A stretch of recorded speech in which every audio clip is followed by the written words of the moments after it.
Baby, you are gonna go broke showing turkeys like these. It's turkey time. Gobble, gobble. Hey listeners, Movie Miss here. Just wanted to let you know before we jump into the episode that for about the first 10, 12 minutes or so, we had a little bit of an issue with Drive-In Dave's audio. So I apologize if you are able to detect anything, the sound levels, anything off in his recording. But after about the 12-minute mark, things will improve. So please stick it out and enjoy this episode. Welcome, everybody, to the first episode of the new year, season 3 of Let's Talk Turkeys. I'm your host, Movie Miss, and I'm being joined today by my co-host, Drive-In Dave. Hello, sir. Hello. How's everything going for you in the new year? Not bad. Not the greatest start to the new year, but, sometimes it feels like you kind of got to get the bad stuff out of the way before the good stuff happens. So, let's have some fun today. Let's have some laughs. We're going to talk Teenage Mutant Ninja Turtles from 1990, their big theatrical debut. You've heard they exist, but you never believed they were real, because you never actually seen them. Until now. Just what is going on out there, April? They're mean. Hey, what are you, some sort of punker? God, I hate punkers. Especially bald ones with green makeup. They're green. What the heck was that? Look like sort of a big turtle in a trench coat. And they're on the screen. God, I love being a turtle! Teenage Mutant Ninja Turtles. Prepare to be shell-shocked. Are you pumped for this one? Because I know you're a fan. Oh, I've got turtle power running through my veins. I feel like, yes, that's like your secret identity. Like, people always say they want to be a superhero. You would be a Ninja Turtle. I really will. I mean, like, I'm one of those people that overanalyzes that question to the point where I'm like, okay, I know the superpower. I know the reasons why, because I know exactly how I can use it. But the nerd side of me is like, no, I want to be a Ninja Turtle.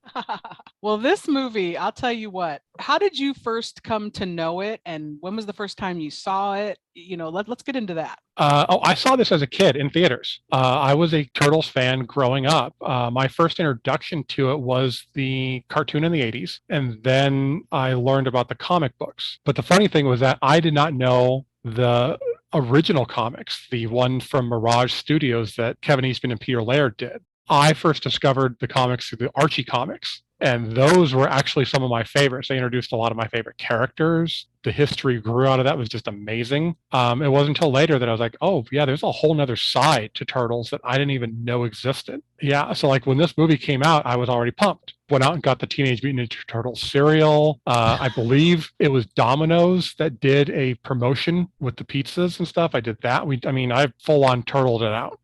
So it came out in 90. I was a senior in high school and would not normally have really cared. I hadn't watched the cartoons, didn't really know much about Ninja Turtles. However, I had 3 younger sisters and younger boy cousins. So we were all about the Teenage Mutant Ninja Turtles in our family. We had to go see it. It was a big deal. So I remember liking it simply because I was a Southern California girl, born and raised. We all were. We said cowabunga, radical, bodacious, all this weird surfer skater shit that the Turtles say. That was what we were saying as young people in the late 80s. So we could relate and they seemed fun. Awesome!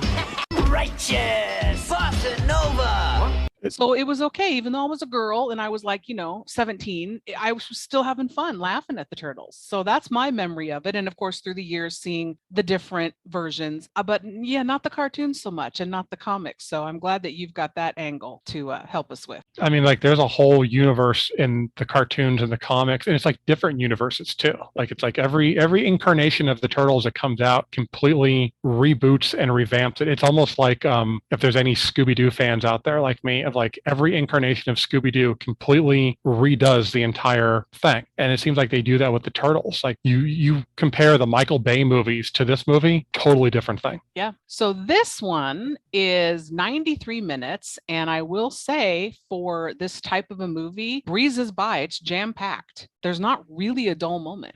That's what was really, I think, cool about it, was that it was not, you didn't have a lot of slow points. And even the slow points in the movie were so engaging that you were like, you were sucked into this movie. It was, yeah, I vaguely recall, and I don't remember my childhood that well at all. I want to say I do recall like walking in and then walking out being like, I can't believe it's over already. Well, that would explain, because it did well, why they fast-tracked the second one for a year later. So this one, though, we're talking, it's a turkey because it has a critic score of only 41%, which, if you know what kind of movie it is, that tracks. It does. I mean, it surprises me a little bit because this is, up until I think they said Blair Witch, this was the most successful independent movie that had been done. So it's like, correct, I would have expected critics to at least appreciate that. But, no, you can't appreciate giant turtles. No, you really can't, with their shells and all that weird stuff. But the audience score, 81% on Rotten Tomatoes, and a huge fandom. That does not shock me at all. Still going to this day, right. It had a budget of $13.5 million, but it did 202 worldwide. So again, they fast-tracked that second one, like I said, because this was so successful. Directed by Steve Barron, written by Todd Langen and Bobby Herbeck, filmed mostly in North Carolina with some in New York City over the summer of '89. And they actually spent 18 weeks at the Jim Henson Creature Shop. And that was for the costuming for the Turtles and Splinter, which I will tell you, we've talked about previously my love of Rizzo the Rat as my favorite Muppet. Splinter was my favorite. Splinter was one of the greatest, I think one of the greatest designs to come out of Jim Henson's studios. And I have an appreciation for modern special effects, because there's stuff you can do. Like the Marvel movies would not exist if we didn't have digital effects. You couldn't do that with practical effects. I would argue Roger Corman's Fantastic Four. I have not seen it. You're missing out. I have not decided if I want to see it. And the only thing that looks good about Roger Corman's Fantastic Four is the thing. It's a fucking delight. The movie is a treat. We're not going to cover it because my husband would cry because he loves The Thing and Fantastic Four. But the costume's amazing. You've got to see it. The practical effects for this movie hit me to a point where it's like Splinter, no Splinter to this day has been as good as this movie. The voice, the puppetry, everything, like you believed Splinter was real. Agreed. And we'll talk about this later, but in the other versions, the other sequels and stuff, the Splinter design goes downhill, which was very weird to me. All the designs went downhill. It's like you could tell that they were rushed. Okay, so you had mentioned the Domino's thing, and I have to tell you, I looked this up. Apparently, Pizza Hut engaged in a $20 million marketing campaign with them, and then they ended up, for some reason, going with Domino's in the movie. I thought that was hysterical. It really was, because it's like... Pizza Hut. I'm not going to knock Pizza Hut, because I love Pizza Hut for the fact that they introduced us to the stuffed crust pizza. I love that. That's my favorite pizza. Tell me in the 90s you didn't call it Pizza Slut. I still call it Pizza Slut.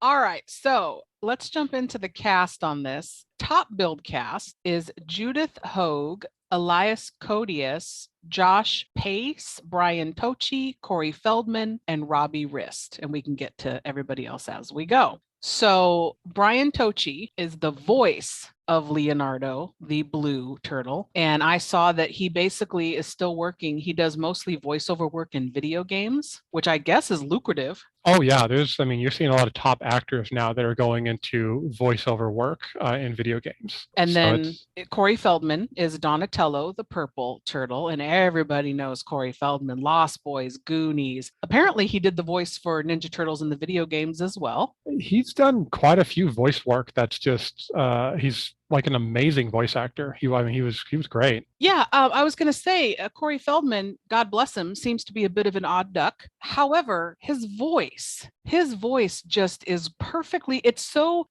distinct and you know it. The second you hear it, you're like, oh, that's Corey Feldman. Mm-hmm. So yeah, he's definitely made for voice work, I think. There's two different types of voice actors, I feel. Like there's the ones that are able to do any kind of voice that they want. Like I think of like Gabriel Iglesias, who just recently did Speedy Gonzalez for the new Space Jam movie. He does great voice work, and you can see why he can do various things. And then there's people that their voice is so distinctive that they just have to be themselves, and it works. And Corey Feldman is one of those.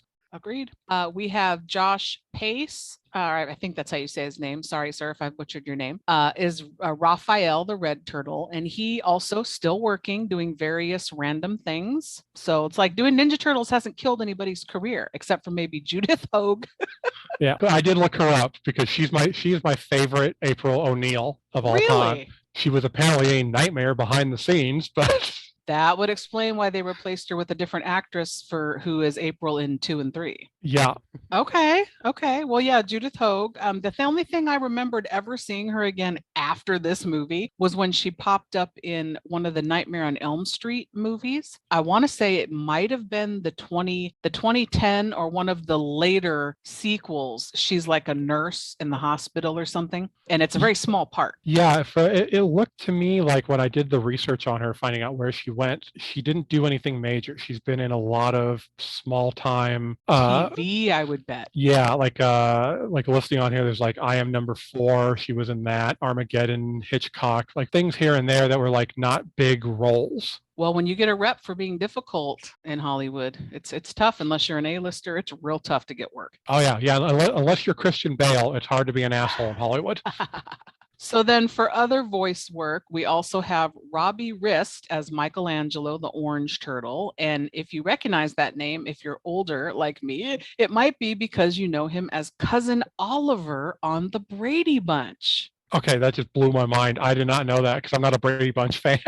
That is him. That's little Cousin Oliver. And wow. Still working, I guess. So good for him. Yeah, he actually, a couple of years ago, he did a voice for the character Mondo Gecko in one of the Teenage Mutant Ninja Turtle cartoons because I recognized the voice instantly. And then last top billed was Casey Jones, played by Elias Koteas, and also still working. A thing I loved him in, it was a small part, was that movie Fallen with Denzel Washington. I loved him in everything he's done. Okay, so we'll get to everybody else as we go here. IMDb plot. 4 Teenage Mutant Ninja Turtles emerge from the shadows to protect New York City from a gang of criminal ninjas. Now, when I first read that, I was like, well, we're spoiling it right off the bat in case you didn't know. It's about these 4 Ninja Turtles, in case you wanted to be surprised. And then protecting New York City, which again, I always love how superhero movies, they're only usually, with the exception of later Avengers stuff, superheroes are usually only protecting their city.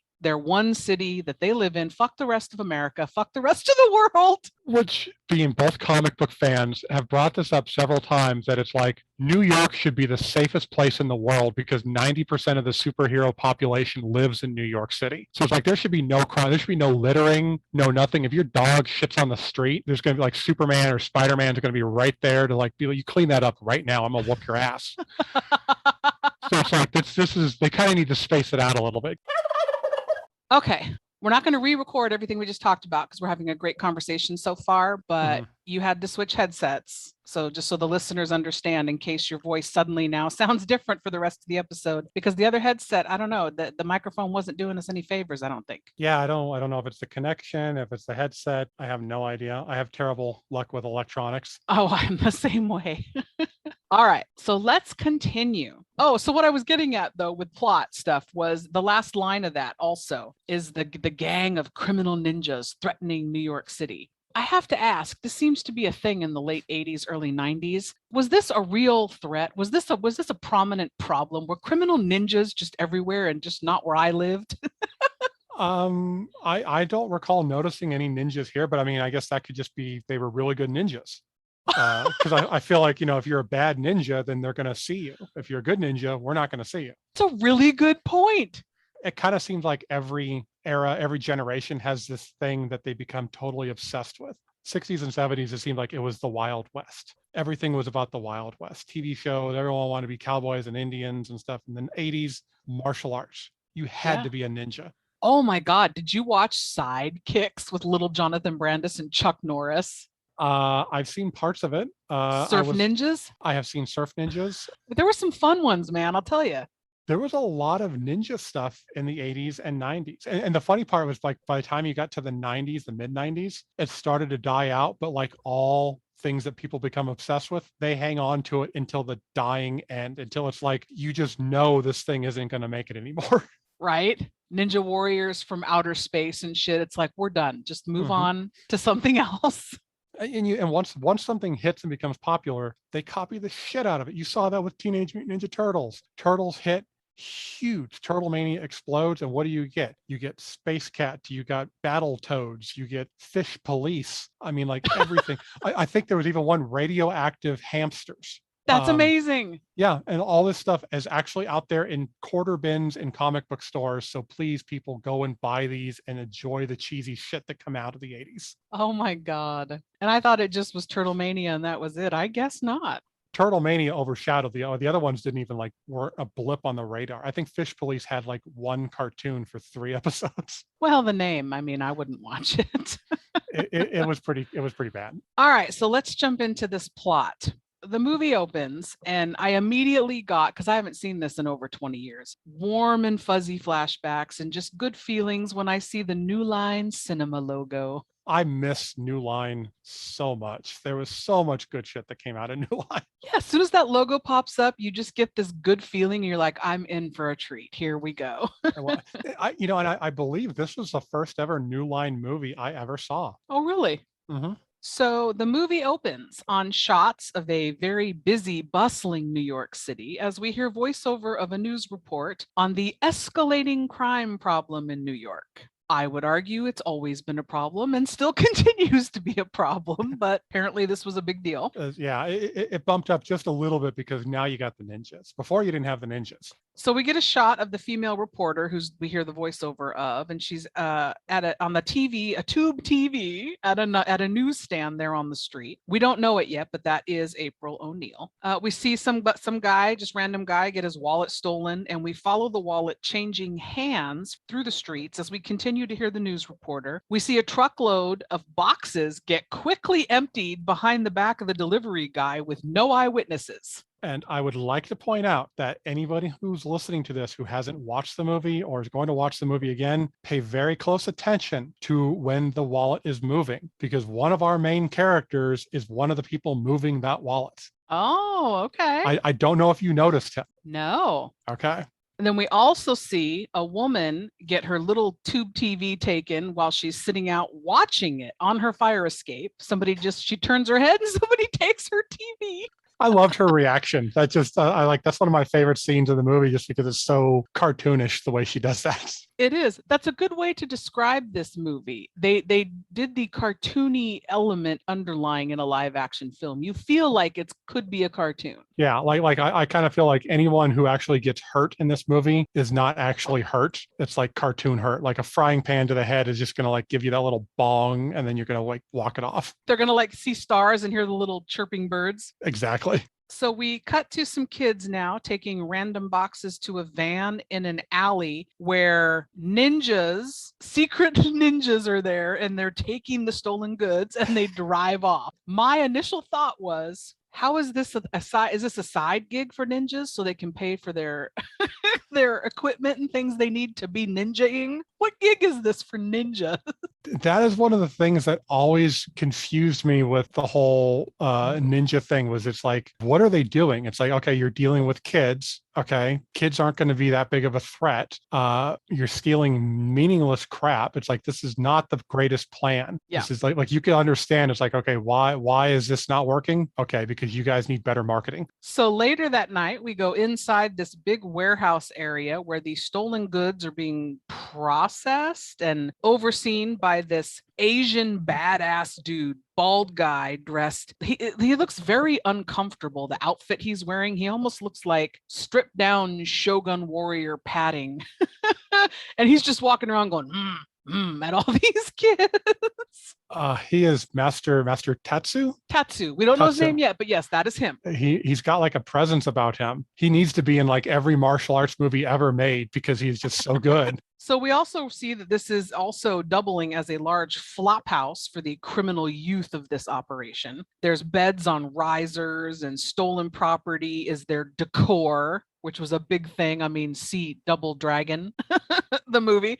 It was a very big theme here. Yeah, it's like you had to live, if you were a criminal empire, you have to live out of your warehouse. Yes, it doubled as the flop house. Yeah. I was very confused. Like, what is going on? An interesting side note about this area, this is the same place that they used in the Super Mario movie with John Leguizamo. Totally tracks, and Bob Hoskins, yeah.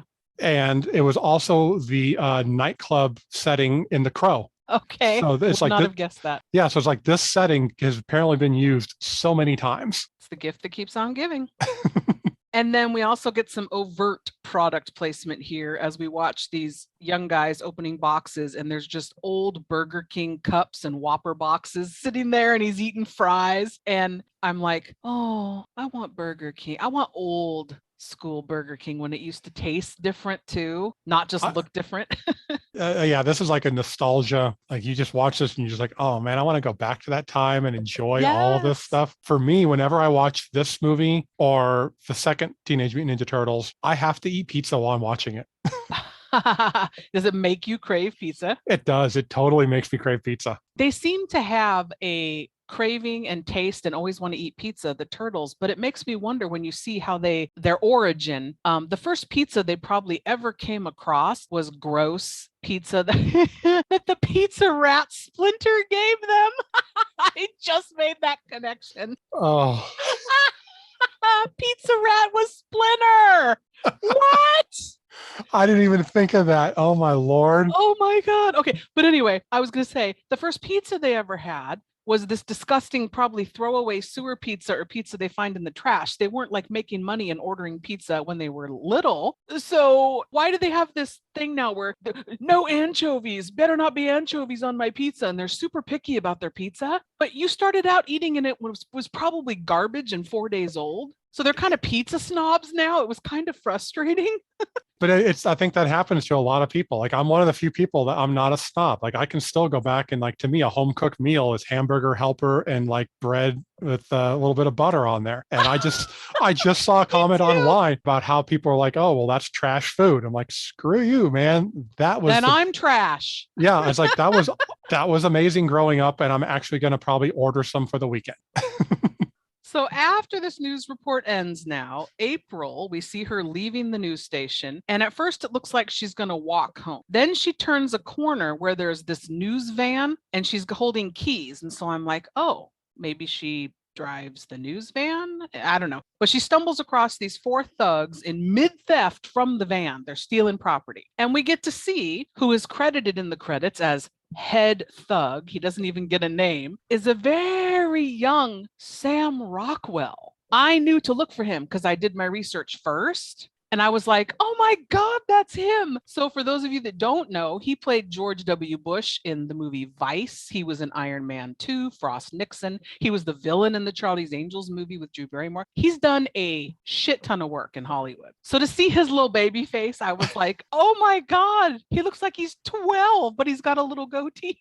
I didn't even recognize him for the longest time until I finally went back and did the research and they said who it was. I was like, oh, okay, now I put it together because he always looks familiar. And then mentioning just real quick, another uncredited thug in the movie, and I looked for him and could not find him, Skeet Ulrich, or Ulrich, however you say his name. I couldn't find him either. I looked. To me, this was like shooting back to our Pumpkinhead podcast where I couldn't find Blossom anywhere. Right.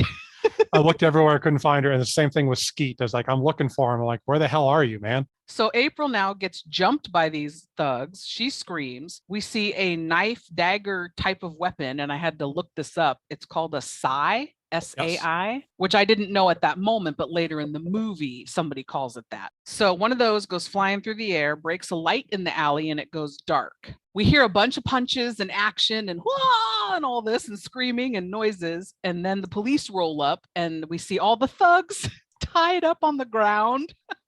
Had their asses handed to them, apparently. And April's just sitting there, stunned on the ground. We see, though, the eyes of one of the turtles watching from a manhole cover nearby. And he watches April take that sai that's laying on the ground and slip it into her purse. And he looks kind of upset that that's happening. And if I remember right, he even mutters, Like I had to go back a couple of times the first time to hear it. I think he even mutters "damn." He might, because for whatever reason, the streaming version I was watching of this didn't have captioning. So That's I didn't weird. catch a lot of stuff that was said. Yeah, I want to say I didn't catch it until I started doing the whole captioning thing, because now being an old man and I have to have captioning on all the time. You can't tell me though it's not worth it half the time, because you're like, oh my God, I never knew they said that there. Exactly.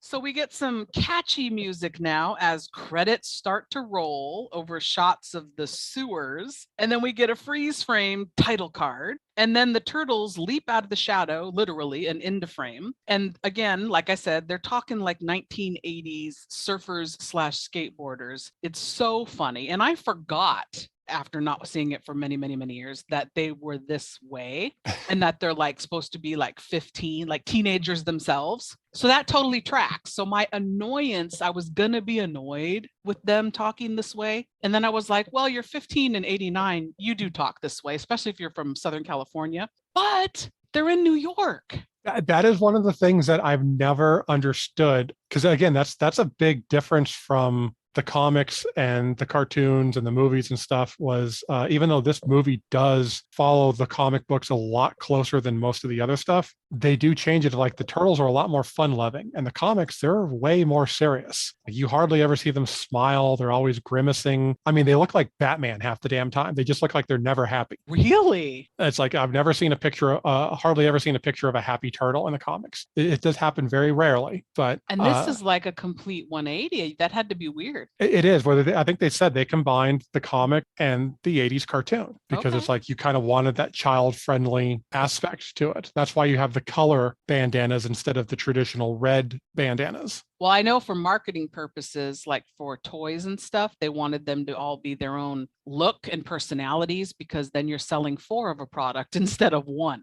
I think it was on the Toys That Made Us on Netflix, where they I learned that they went into the whole, I believe the toys came before the cartoon. And then they had to change some stuff. Like they took the tails out, I believe, and then you change the bandana colors. And it's really fascinating behind the scenes stuff. And you mentioned the whole child-friendly thing. Yeah, this movie is rated PG. So that's why there is not gratuitous blood and violence more than, the silly slapstick ninja fighting stuff we get. But what's hilarious, though, is that despite all of that, Jim Henson and even April O'Neil, Judith Hoag, neither one of them were happy with the amount of violence in this movie. Because when I learned that, I was like, you guys, I don't recall this being that violent ever. Also, I always, when actors and people say that sort of thing, I'm like, you're just a pretentious ass, because did you not read the script before you agreed to the role? There's one actor I like who did that for Kick-Ass 2. That I think we all know who I'm talking about. Picked the movie, read the script, did the movie, then afterwards comes out and is like, it's too violent. I didn't like it. Why the hell did you do it? You dickhead. So we're following the turtles now through the sewers as they head to their home base. We see that there are 4 of them, and they all enter the room and they quiet down to tell their father figure and teacher, Master Splinter, who is a giant rat, and I love him, that they won their first battle. And I was like, really? This was their first fight ever? Okay. Didn't remember that.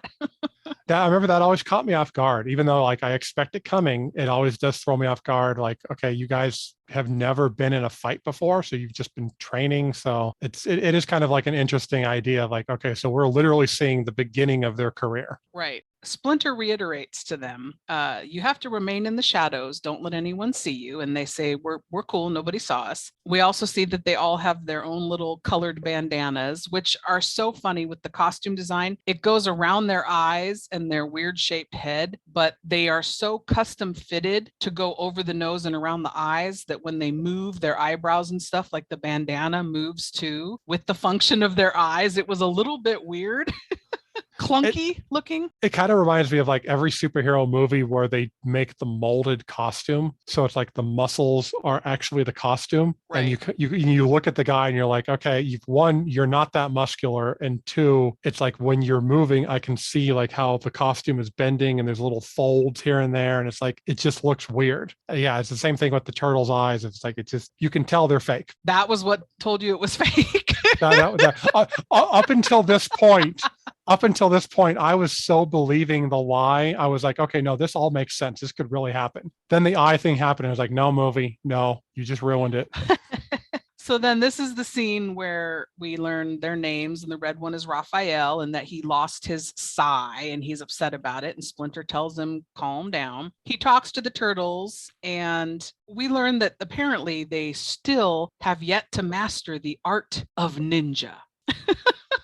They haven't mastered the art. And we also learn in this quick scene here in the beginning that they are in fact teenagers. Like I said, they're supposed to be about 15-ish. So they're not even old enough to drive a car yet, but they can fight ninjas and wield swords, sais, bows, and nunchucks. Right. So Splinter is getting annoyed by Michelangelo, the orange turtle, as he's loudly ordering a pizza on a working payphone ?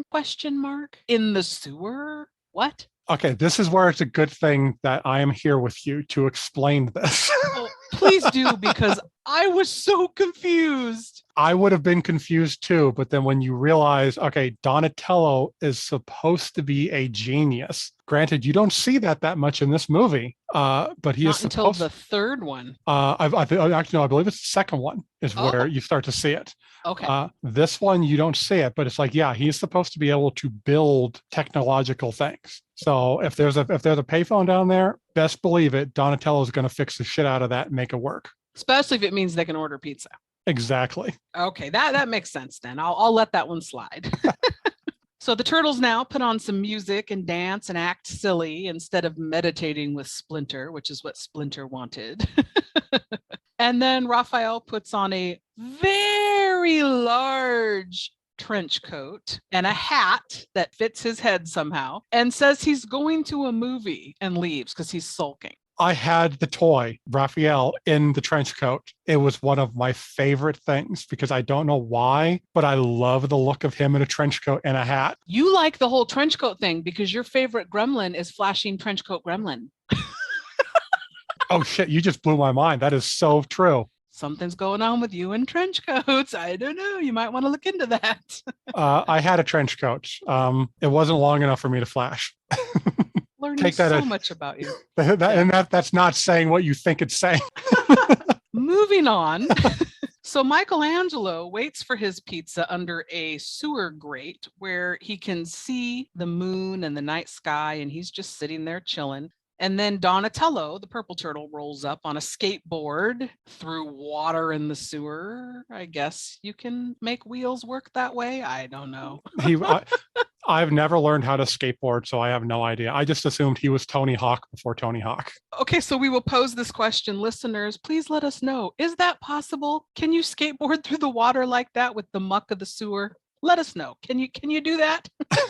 But he does it successfully because it's a movie. And he says, you know, what you doing? Michelangelo says, the pizza dude's got 30 seconds. Pizza dude's got 30 seconds.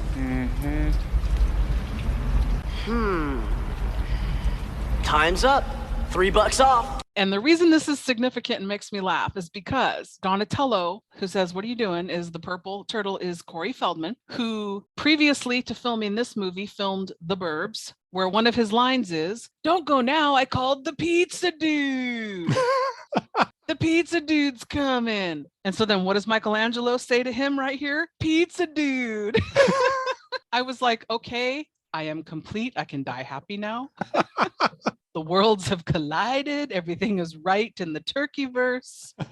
Also, another thing that should be brought up is that I don't know how many people that are younger that listen to this podcast, because I don't believe it's a thing anymore. At this point in time, I believe it was all pizza places had that. If your pizza was not there in 30 minutes or less, it was free. Or like in the movie, you get like a discount on it. Right. And I guarantee you, yes, that was a thing. And when we did try to do that, you could not, it was with, there was a couple minutes of fudge room for error. It was not down to 30 seconds. They would not honor that. No, I mean, it's not a thing now. Last time I ordered a pizza for my birthday, it took an hour and they said it was going to be 15 minutes. So, oh my God. Yeah. You're sitting there with the pizza sweats. Like all I wanted is some damn chicken wings and a cheese pizza, man. Okay, so the Domino's guy, now clearly that's who it is, rolls up on this scooter and tries to find the address. And it's something cockamamie like whatever plus 1/8 because it's in the sewer. The address was like 121 and 1/8. I can never remember the address. I can remember the line that's coming up. Oh, okay. Well, he slips the pizza through this hole that is in the grate. It just magically fits pizza-sized boxes through it. And he only hands him a $10 bill and tells him that's because he was late by 30 seconds or whatever, so he's not paying full price for the pizza. I was like, dude, you're a dick. You're a cute turtle, but you're a dick. 30 seconds? Come on, man. Yeah. And where did he get $10? Probably from one of the robbers. More than likely. I mean, they mug the criminals after they subdue them. Wouldn't you? I mean, they're bad guys anyways. They don't have feelings. They don't matter. Beat the shit out of them. Take their money. Yeah, I was wildly confused how they have money to keep their lights on. Well, Donatello probably does that. True. And in reference to him being a dick, he explains perfectly why you only give him the $10. Because as it says, Wise Man says, forgiveness is divine, but never pay full price for late pizza.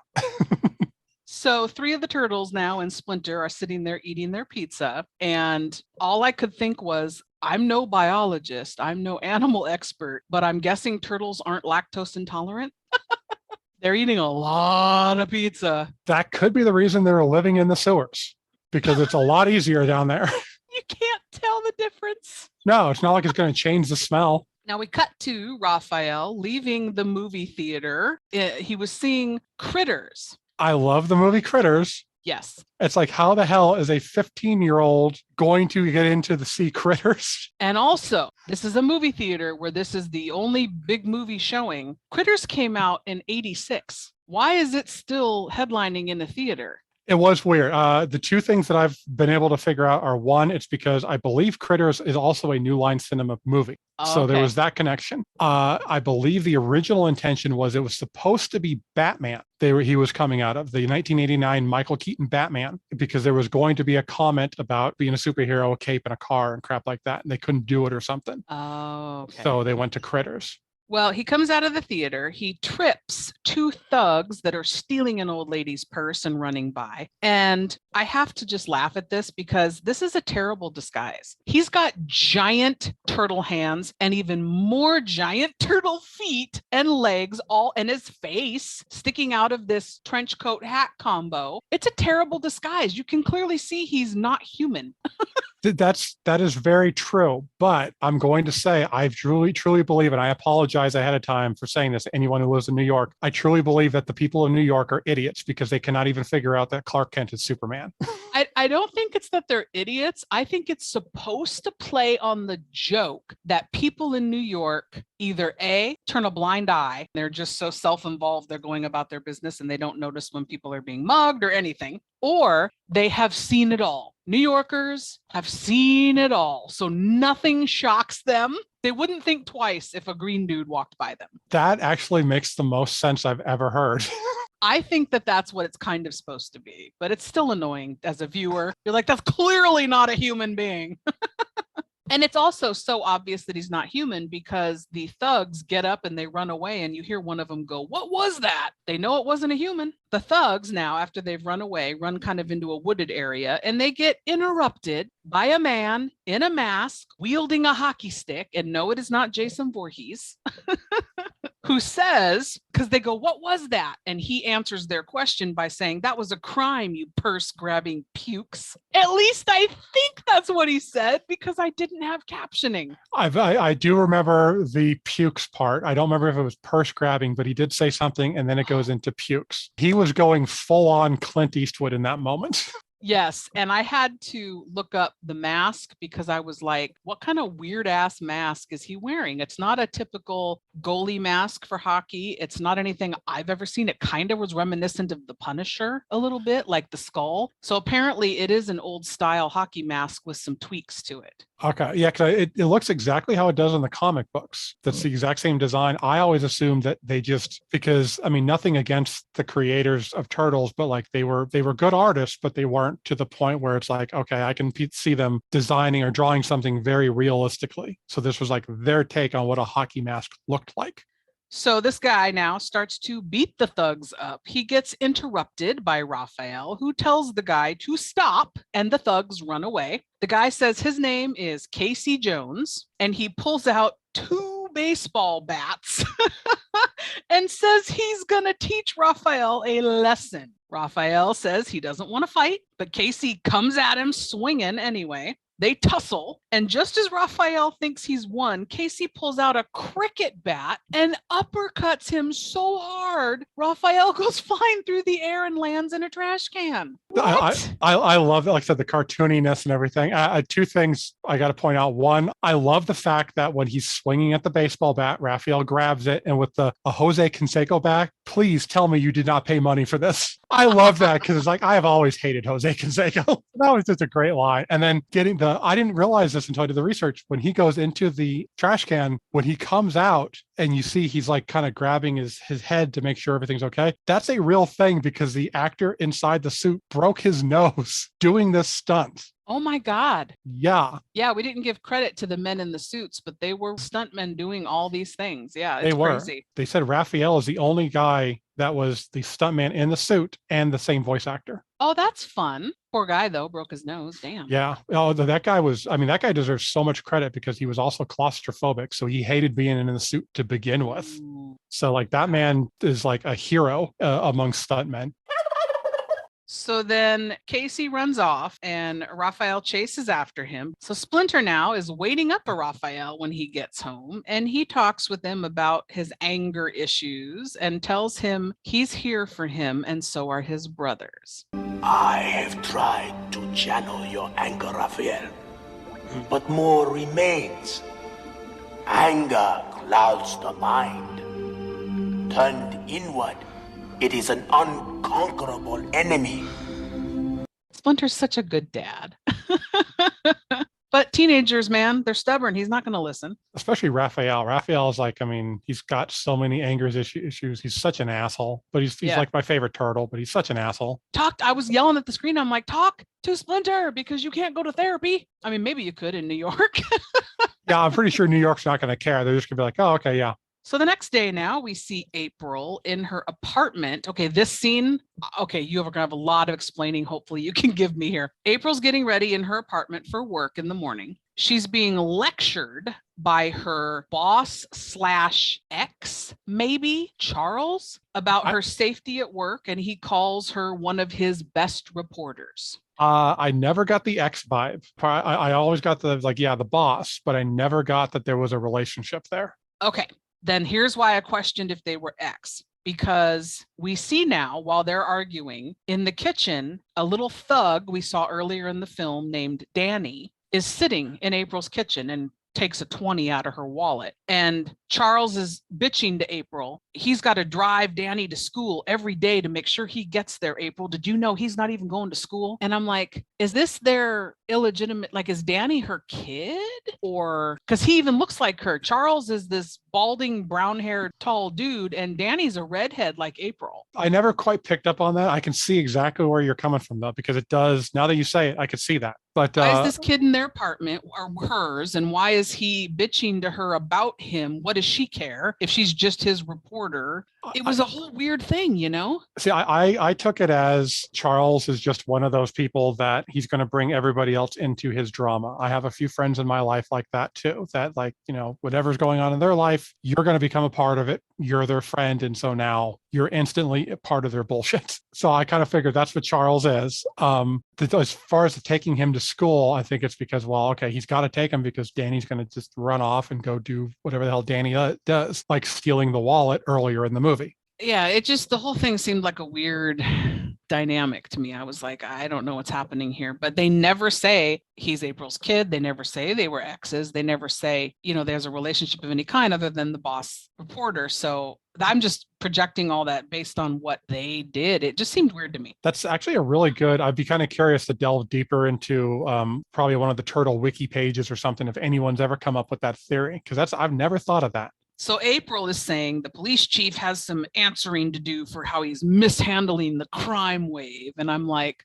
really, bitch? There's crime every day, everywhere. Calm down. Charles says, well, I've got the mayor breathing down my neck. And all I could think in this scene of that dialogue was, this script is terrible. This is awful, cliche. The mayor's breathing down my neck. Well, the police chief has answering to do. I'm like, oh my God, are we going there really? It's a standard of early movies and their hero worship of the media, journalists and stuff. Oh, journalists are supposed to do all this stuff. It's like not realizing, no, journalists are basically just there to kind of give us a couple of facts, and then they're going to go home to their mistresses and wives and do their usual shit. It's like it was like this was the age of, I guess, reporters were everybody was gonna answer. You're gonna answer some questions and you're gonna get to the bottom of this. And so we cut now to the police chief, and we find out his name is Stearns, and he's giving a press conference, and April is front and center getting those answers. And then we see the turtles are watching the news report on their TV. Again, how are they getting reception in the sewer? Gonna give it a pass. Donatello. They recognized her as the woman from the alley that they saved from the other night. And Michelangelo, the orange turtle, kisses the TV and says he's in love. See, that's the true tragedy of this whole franchise, is the fact that there is really no female turtles for these boys. So it's like, what are they going to end up doing when they get older? Well, one shows up on TV briefly in 1997, I believe. We're not supposed to talk about that. We're not supposed to talk about her. Yeah. Yeah, because not ever. Apparently, no one likes her. We'll talk about her later. April calls the organized crime that's happening being done by the Foot Clan, and we see a man in a tin can helmet watching the news report, and he says to someone off screen, "Find her and silence her." Into my mouth. I'm sorry, Chief, but it often seems that somebody ought to. Silence her. Okay. So many questions. Number one, did you know what the Foot Clan was? Yes, I can actually go into the entire history of that. I will do that a little bit later when we get into the origin of the turtles. So yeah, the Foot Clan are obviously the ninjas. Yes, and even though she calls them the Foot Clan once, they are referred to as the Foot for the entire rest of the film. Yes. The only thing that I had as a comment on that real quick was my husband happened to be watching some of this with me. Mm-hmm. And I laughed out loud because I rolled my eyes and went, "The foot? Are you serious?" He goes, "Well, it's the opposite of the hand." That's... And I started laughing. I was like, what are you talking about? In the Daredevil comics, they fight the ninja criminal organization, the Hand. Yes. I died. I spit my drink out. I paused it. I laughed. I'm like, you don't understand. To somebody who doesn't know any of this, it is absolutely ludicrous. To somebody like me who doesn't know. Since you brought it up, I'll go ahead and say it. Yeah, it's the creators, Kevin Eastman and Peter Laird, comic book fans, grew up loving Frank Miller, who was the iconic artist on Daredevil. Everyone, like, if you're a Daredevil fan, you automatically know who Frank Miller is. So they grew up on... Write Sin City? Yes, he's also the creator of Sin City. He's also the creator of 300. He's done a lot of stuff. So huge fan, and so that's where a lot of the ninja stuff comes from, is from Daredevil. That is why Splinter is Splinter, because Daredevil's mentor is Stick. The turtles have Splinter. Oh my God! Yes. The Foot Clan is because of the Hand from Daredevil. Even in the comic books, the origin is the ooze, the mutagen that creates the turtles, falls off of a truck that a kid basically causes the accident by trying to save a man from walking into the truck. Matt Murdock, Daredevil. The origins are so tied together that it's like a lot of fans are like, basically the turtles and Daredevil exist in the same freaking universe. Oh my God. It's really cool. Like like when you think about the history of it, and like if they could combine this shit together, it would be amazing. Says the comic book fan. The rest of us, silly. So my other question during this, silence her. Do you really think one reporter talking about the crime, you're going to silence her and it's all the coverage is going to go away? Nobody's going to care. The police are going to stop investigating and trying to stop crime. Nobody else is going to report it on any other news station. Are you serious? Silence her. Oh, come on.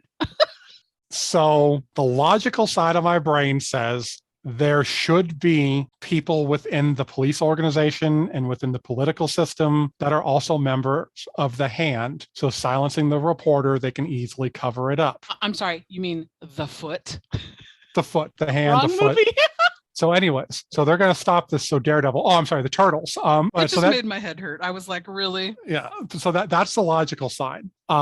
The cynical side of me is like, well, this is the same organization that's trying to build their empire off of reckless teenagers who just want to play Double Dragon, smoke cigarettes, and eat bad fast food. So yeah, he's probably thinking silencing this reporter is going to solve the problem. This is also probably the same guy that's got multiple, like, cuts on his ass because he forgets to take the claw off of his hand when he's wiping his ass when he goes to the bathroom. So let's just leave it at that. Oh my God. Okay. So speaking of shredders, that's Master Shredder, the villain, obviously James Sato, who still works and is famous. He's been in a lot of stuff, TV and movies. His outfit in this is Shredder, with the blades sticking up on his hat, the blades on his shoulder pads, blades on his arms and hands, like his cuffs or whatever. It seems wildly inefficient to be wandering around and trying to be inconspicuous as a criminal or a ninja.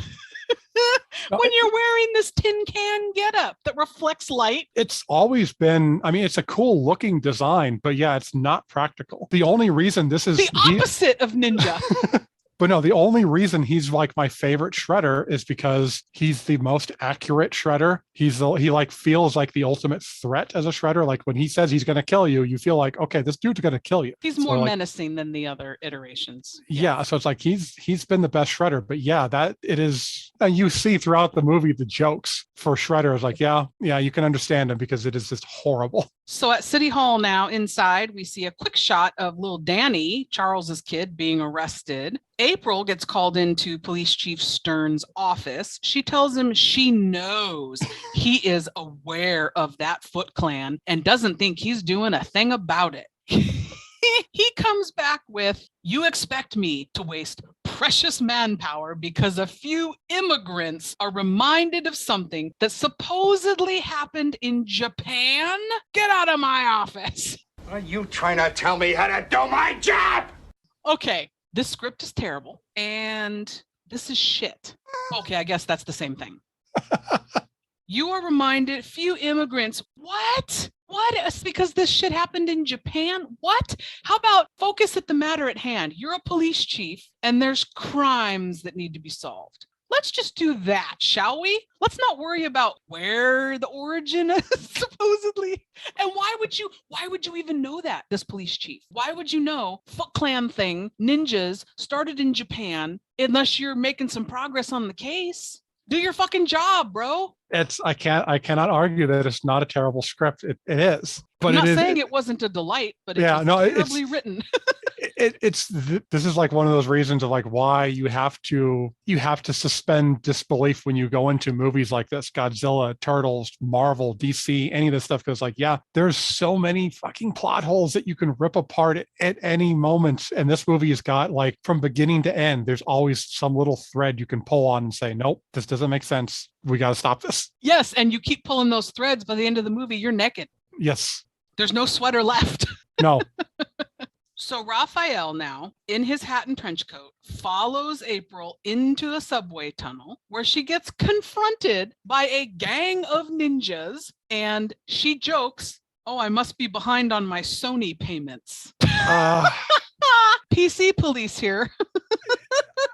This is, the only thing that gets me through this is the fact that, and I bring this up because I just recently watched a comedy special that talked about it. Yeah, this is bad, but you can't go back and judge stuff of this time on today's standards because it's like, we weren't thinking that. That's a horrible joke for today's standards. I'd still laugh at it, but it's a horrible joke. Yes, but yeah, we can't judge it under today's lens. We have to look at it. Yeah, but it does. Every time I hear that, I chuckle and then I roll my eyes. I'm like, oh, that's just not good.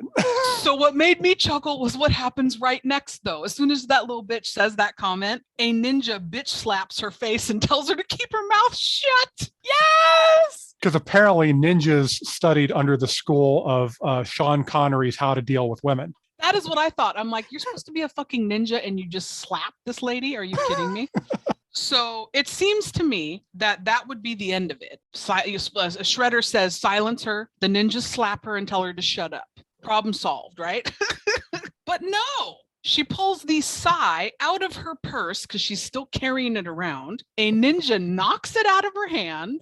Surprise, surprise, she's bested by a ninja. She then swings her purse at one of them in defense and gets knocked down and out, apparently. He didn't look like he hit her that hard, but the fact that Raphael carries her all the way after this down to the sewer and she's still passed out, that must have been a really fucking hard hit. Either that or she like hit her head when she went down or something. But yeah, she was out. I mean, also, I don't know like what the laundry situation is with ninjas. I don't know like how they wash and dry their clothes. So it could just be a tense amount of funk on this costume. And then when he hits her, it's like the power just knocks her ass out. You're working up a sweat as a ninja. So Raphael leaps from the shadows. He fights the ninjas and grabs the unconscious April, and they go down to the sewer. So Raphael, though, during all this, doesn't realize he's being followed by a lone ninja. Because he's a teenager, and so he doesn't realize. Otherwise, I'd think first Ninja 101, double check. Yeah, he hasn't mastered it, though. See, Splinter has told us this. Exactly. So the ninja spies on them a little bit and then leaves. And we see Splinter and the other turtles all gathering around April, passed out on the couch. She wakes up, screams, and freaks out. Splinter tells her to calm down and then proceeds to tell her the origin story of him and the turtles. And it's roughly as follows. 15 years ago, he was a pet rat in a cage of his master, Yoshi. He learned the art of ninja by watching his master from his cage. Pause. Because I was laughing so hysterically at the imagery that goes along with this story. We see a little puppet claymation, I don't know what it is, a rat in a hanging cage, mimicking the movements of the human doing the ninja moves. I absolutely loved that. I mean, that's like some of my favorite scenes. I couldn't figure out if it was stop motion or what it was. I assumed it was stop motion. I was crying because I was laughing so hysterically. It's funny, but it's cool, but it's cute. It's just like this whole thing wrapped up into one little neat package. And it's one of the charms of this movie. Yes, agreed. So then we move now to New York, and we see that Yoshi is there with his rat. Splinter says he suddenly finds himself alone and in the sewers. We don't quite know what happened yet. Scavenging to survive. He stumbles on 4 baby turtles crawling in a pile of green, and it's a canister next to it labeled radioactive ooze or whatever. And it's like, so in case we didn't know, the glowing green stuff is radioactive. It's labeled. The next day, he finds the turtles are bigger and smarter, and so is he. And we get a crude, like, claymation type thing of the turtles, and they say their first word, pizza. I just had to laugh and eye roll. I was like, really? How does he even know what pizza is? That's a good point. They haven't even had pizza at this point. Right? Pizza. More words followed, and I began their training, teaching them all that I had learned from my master. So Splinter continues that he has trained them in the ways of ninja, and he gave them all names, and he points out blue is Leonardo, orange is Michelangelo, purple's Donatello, red is Raphael. April asks if she's dreaming, and Splinter says no. The turtles then escort April through the sewer to the street and near where she lives. She invites them up for frozen pizza. I love this scene because it's so, again, it's like that cartoony aspect that makes this movie so charming of the moment she says pizza and Michelangelo, boom, pops right up out of the sewer. But this isn't like a warp zone out of Mario. This is a sewer. You've got to climb up. How the hell did he shoot up like that? Well, you're missing the obvious. He's a ninja. Ninjas can do that. The thing that struck me in this scene is they're just jibber jabbering and goofing around and having pizza, but we see one of the turtles looking in her fish tank, and she's got this big turtle in her fish tank. I thought that was like a little on the nose, but cute. So the turtles leave, and April asks if she's ever going to see them again. And one of them says, stock your pizza. You'll see us if you stock your pizza. And a really funny blooper in this scene, too, is when they're leaving her apartment in the hallway, Donatello turns his body where his swords or whatever that his Katanas, I believe. Katana swords. Okay. In his back, and kind of like Deadpool style, he turns and they bump against the wall, and you can see that they bend and bounce like they're clearly like foam rubber. I wouldn't have caught that if I hadn't read it in the bloopers, and I was like, oh, okay, I got to look for that. There's a lot, like if you look closely at the costumes, like the connection between the turtle shell and like where the body is, it looks like foam. It doesn't look like, I'm assuming they're trying to make it look like skin that's kind of like folded up. It looks like foam. It looks like it's just not connected right. You're right. So the turtles arrive back home now to find their place completely trashed, and Splinter is missing. So the turtles show back up at April's doorstep. Cut to the police chief looking over he's looking over Danny, that boy, the thug, his juvenile record. And I had to pause it because I was like, I need to read this. There's a lot of information written on this piece of paper. It says his last name is Pennington. His father is listed as Charles on this document. No mother listed. That space is blank. It further goes to your theory that maybe April is the mother. I never thought about that until you brought it up, but that really makes a lot of sense. The redhead, they look the same. Yeah, and she would have been like a teenage mother because she can't be more than like 30. Yeah. It's just super weird. I was like, why does the mother's name blank? Which, how old is Charles? Is Charles like, is he the same age, or was this like one of those things of, you know? He looked like he's like 35 to 40-ish. Yeah. Okay, So the police chief calls Charles and they begin discussing Danny, but we cut away, so we don't know what the extent of their conversation is. The next morning, Charles shows up unannounced to April's with Danny in tow again, weird, why? And tells April, back off on your coverage of that story and let someone else handle it. Again, shitty script, because if April isn't covering it and you tell her, let someone else handle this, somebody's covering it. Why does it matter if it's her or not? That was a definite blooper in the script. If it should have just been, you're not covering the story. No one is covering the story. We're just going to bury it. A drop it, bury it situation, not let somebody else cover it. Well, then somebody's still covering it. What are you going to silence her too by having a ninja bitch slap the next reporter and so on? So they leave and Charles argues with Danny in the car. Danny leaps out at a stoplight and runs off, as, you know, rebellious teens are apt to do in New York. I love the fact that, I mean, I would assume, I'm not a parent, but I would assume most parents count. Okay, but still, I've never taken my cat out on the town and he's, you know, opened the door and run out on me. So I don't know how that would, but I would assume most parents would probably have gotten out of the car and followed their damn kid. He's busy. He's got places to be. So we cut to the crazy underground warehouse hideout for the wayward teen criminals, full of pinball machines, video games, pool tables, skateboarding ramps. Kids are smoking cigars, drinking, gambling, spray painting on the walls. Like this is, This was a child's dream. I watched this movie growing up and I wanted to be in that clubhouse. It's child nirvana. It is. It's like it's like, you know, the hell with the parents. Let's go play some games, smoke some cigarettes, eat some junk food, and just have a good time. Clearly the way of the ninja, right? The Foot Clan, they know how to do it here in America. Apparently, I had no idea, but apparently ninjas have been sponsored over generations by Marlboro. And Mad Dog 2020. So we have Master Tatsu, we still don't know his name, walking around looking like a poor man's Shogun warrior, just grunting and pissed off at all these kids, like just like a den mother. He's like hovering around them. He goes into a room with a crude looking boxing ring situation. He steps into like what is kind of like a fight club thing happening where these kids are just fighting each other, ninja fighting. And he puts a halt to it so that he can challenge one of the kids himself.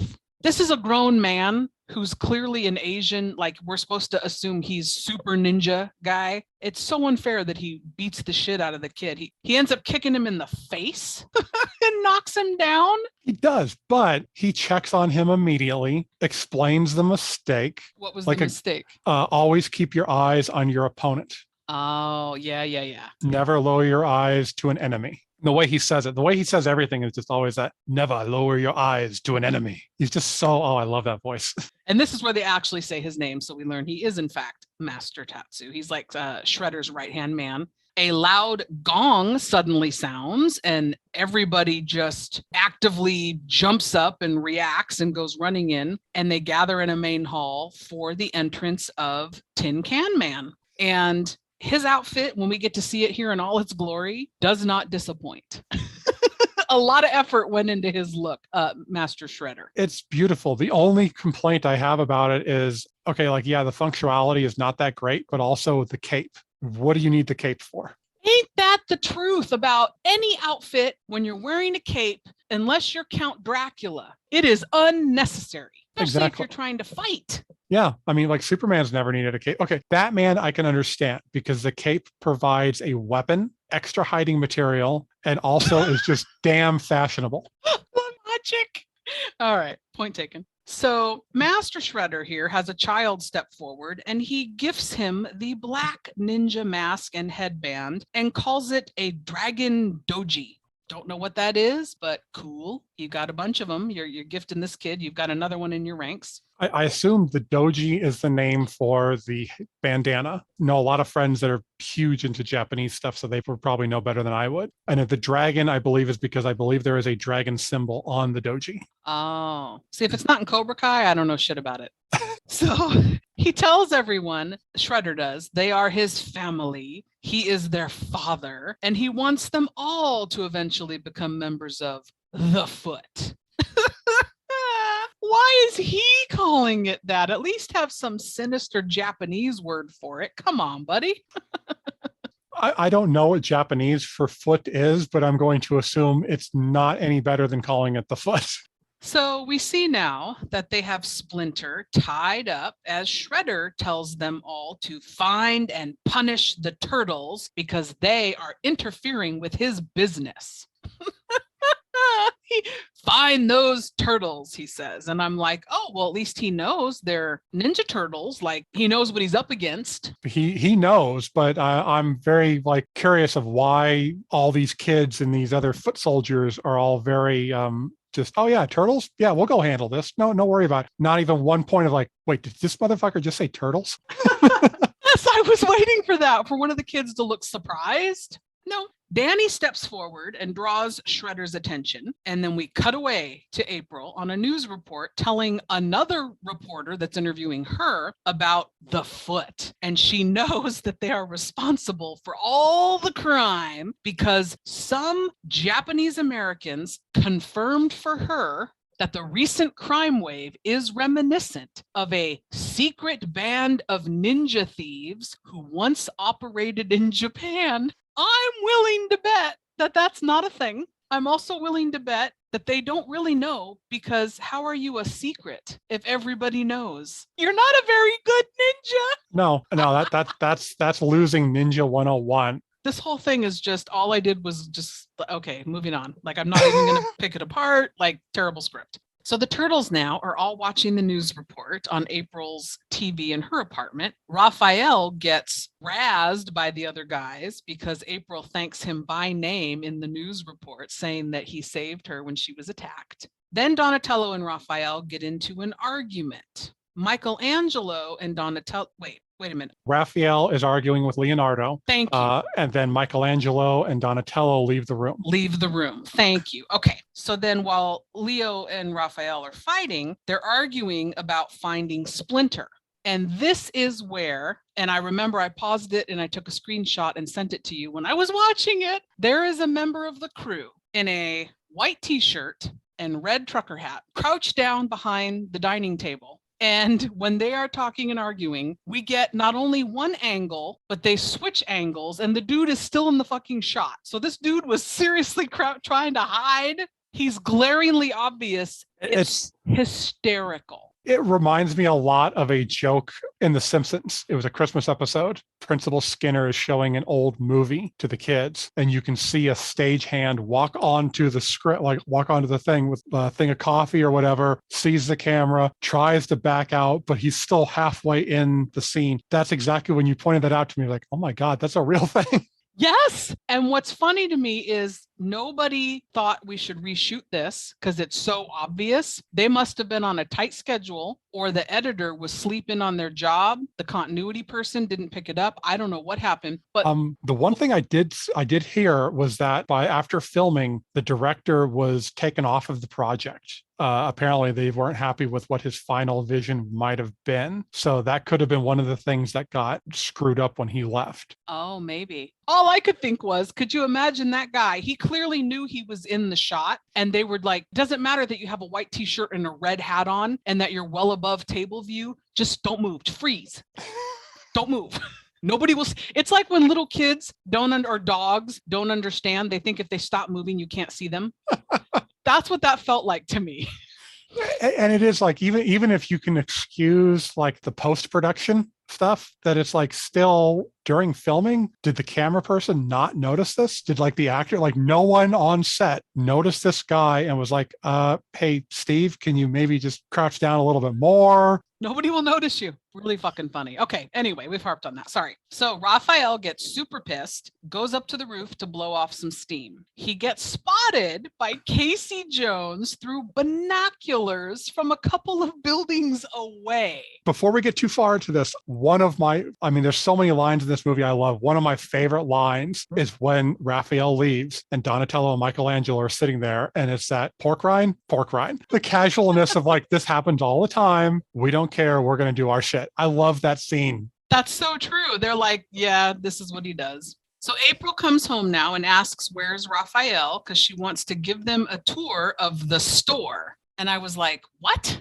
Okay. So then the turtles say he's out blowing off some steam. Don't worry about it. Cut to the roof where the Foot Clan ninjas are now attacking Raphael. They toss his sai over a wall. He puts up a pretty good fight, I will say, but more ninjas start to show up. And then we cut away, so we don't know what quite happens yet. April is giving a tour to the other turtles of this dingy antique junk shop. And then we find out later it's this building with an antique shop thing on the bottom, and she lives in the apartment above it. It's like one building. And she's telling them that she loses money by keeping this place, but she keeps it because it was her father's and she just misses her father. And I thought, okay, bad script, because how fucking stupid is this woman that she keeps this building and only has a job as a reporter. I don't know how much she's making in 1989, and loses money to keep this building, and it's in complete disarray. It's filthy. I don't know. It makes her seem like an idiot to me. Yeah, I kind of thought about that a little bit, because I was thinking like, okay, she doesn't even like, she can have someone else run it and sell the shop, rent the shop. I mean, there's all kinds of options you can be doing for this that would like bring you in money, and then you're not in this situation. So it was a little bit dumb, but I think at this point, if you made it this far into the movie, you're able to at least kind of forget the fact that these people writing this script had no idea what they were doing. I feel like, yeah, they wrote a few pages and handed it to somebody else, and they wrote a few pages and they handed it to somebody else, and they wrote a few pages. Like, we'll cobble it together. So April and the turtles go back up to her apartment now. Raphael falls through the skylight, and then a whole group of ninjas come busting through every possible opening to her apartment, every door, every window. I was really expecting a ninja to just pop up out of the toilet. So speaking of which, we need to take a little quick 2-minute break here. Toilet attacks. So we were going to cover House Shark for our next movie. And God bless you for liking this film. That's fine. I got 14 minutes in, just past the toilet attack scene, and I had to turn it off. I feel bad because I know you wanted to cover it because it amuses you. I'm okay with either way. The thing that got me why I just couldn't continue was, I think I even took a screenshot and sent it to you. When I actually wrote in my notes, I can't believe I just wrote that down as a note. I had just finished writing that the child is mimicking his father, which was a direct parody of the Jaws moment where the child copies the dad. And he picks his nose. And I wrote that in my notes, and then I went, I can't believe I just wrote that down. After seeing a person stripped completely naked to go to the bathroom in somebody else's house. No, this is And then like, get attacked by a shark through the toilet. who the hell gets naked to go to the bathroom? But it was hilarious. Like the lines that came out of it were like damn period farts. So I'm happy that you and the girlfriend love this film. And I know there's a lot of fans out there. It's not for me. Toilet attacks are not my thing. Like I said, it's not a good movie. It's not. I will never praise this as like, oh, this is the movie you have to see. It's just, It it's made one of the, Thanksgiving look like an Academy Award nominee. yes, it is horrible. You didn't even get to the best parts of it. Like some of the stuff that comes There's up a best later. part. Well, there's characters that come up that you're just like, you're shaking your head and you're like, what is going on here with this movie? It is so bad, but it's just, I just can't help but laugh at it. All I do is I laugh at the movie. It's stupid. Okay, that's great. I just wanted to throw that in that little bit because you'd mentioned the toilet attack. Ninja out of the toilet might have ruined this movie for me. I'm not one for toilet attacks. I don't mind them. I've gotten over my fear of toilets, so I can handle them now. You're not worried a snake is going to come get you anymore? No, nah. Spiders, on the other hand, still bother me. All right, so after these Grippa ninjas come busting in, the fighting begins. We have a nunchuck face-off between a ninja and Michelangelo for a solid 2 minutes. I thoroughly enjoyed this bit. The nunchuck thing was, I love that scene is just so nonchalant of like, oh, a fellow chucker. Yes, a fellow chucker. Oh, a fellow chucker, eh? But then it turns into mass chaos. Everybody's kung fu fighting. So many California surfer dude references by the turtles to each other as they're fighting. It's kind of funny, which again, you're in the sewer in New York. Why are you talking like a surfer from San Diego? That's the one thing that has always confused me a little bit of like, where did they learn this lingo at? So more ninjas show up, and because they've been hacking up this poor floor, it collapses, and everyone, including April, falls into the shop below. Master Tatsu now shows up with more ninjas, which I would argue are just a bunch of teenagers. Really, like, how threatening can it be? The turtles appear to be losing this fight, however. Raphael, still passed out, fell through the floor and is still passed out. April is sitting with him. Nobody appears to be fazed by the fact they just fell through the floor, I might add. Fighting stops as Casey Jones comes in. One of the turtles asks, "Who's that?" And the other one says, "Wayne Gretzky on steroids." That was a funny joke. I love the follow-up line though with Casey with the what are you doing with my little green friend over there with the whoa, who's the babe? When he says that, my husband goes, "Oh, the chick with the mansion, she must be rich because she has a mansion."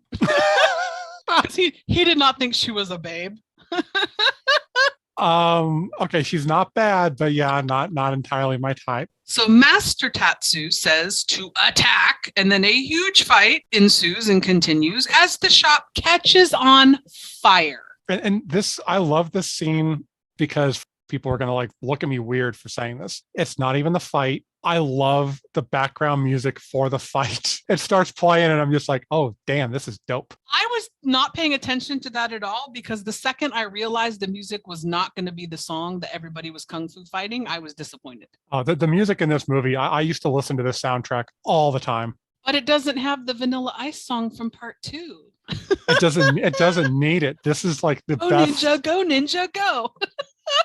We won't even get into that movie yet because that is just a whole nother bag of problems. So April opens up this little trap door for her and the turtles to escape through, which the turtles are gigantic. So they are, but it's like they're a lot smaller when you see the other Turtles movies. Like these are more like as accurate as you ever got to the comic books. Like because they're supposed to only be about 3 or 4 feet tall. That's weird because they're 6 feet tall here, basically. Exactly. 5 feet.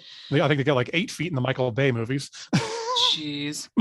So as Casey fights some ninjas, April's answering machine, still working even though it's hanging by a thread and on fire, goes to the message. We hear Charles telling her machine she's been fired. What a chicken shit to leave it on the machine like that, Charles, on the voicemail. Shame on you.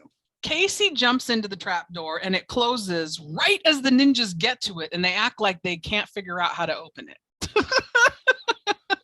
You're now, a ninja. Couple things. because you just reminded me with the you're a ninja. Yes, they are ninjas, but they are not very good ninjas because Casey Jones just came in and kicked your ass, who is not a ninja. He is a steroid junkie who is overly hyped, loves sports to the point that he's actually got to go out and beat people up to make himself feel like he doesn't have a small penis or something. I don't know. Yeah. But this guy is kicking the shit out of ninjas. So they are not good ninjas. I don't think he has he wears some sweatpants in this movie that do him a lot of favors.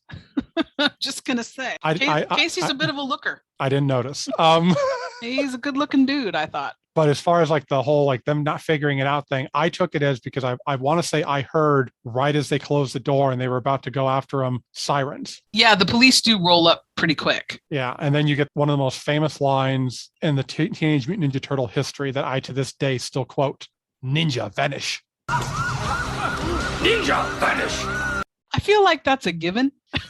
It is a given. Should they and not know how to vanish? I mean, you shouldn't even have to say ninja vanish, but just I love it. It's a great line. And the way he says it, I mean, like to this day, I will always, if I'm leaving a store, if I'm leaving a room, if I'm with a group of friends, it's always ninja vanish.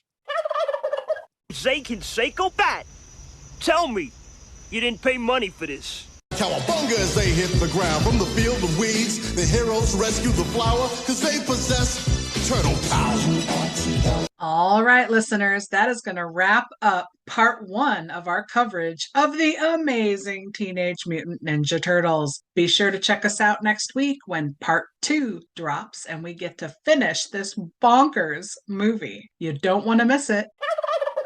Hey, listeners, Drive-In Dave here saying we know you have a lot of options when it comes to podcasts, so we want to thank you so much for listening to ours. Please be sure to follow us on all your social media platforms. Join us in the Bad Movie Conversation. We're on Facebook with a Let's Talk Turkeys page, as well as a discussion group where you can chat with other people who also love bad movies. We're also on Instagram at Let's Talk Turkeys, all one word. Plus, we're on Twitter with the handle at Gobble Podcast. That's GOBBLEPODCAST. And of course, you can always email us direct at Let's Talk Turkeys, all one word, at yahoo.com. You're still here?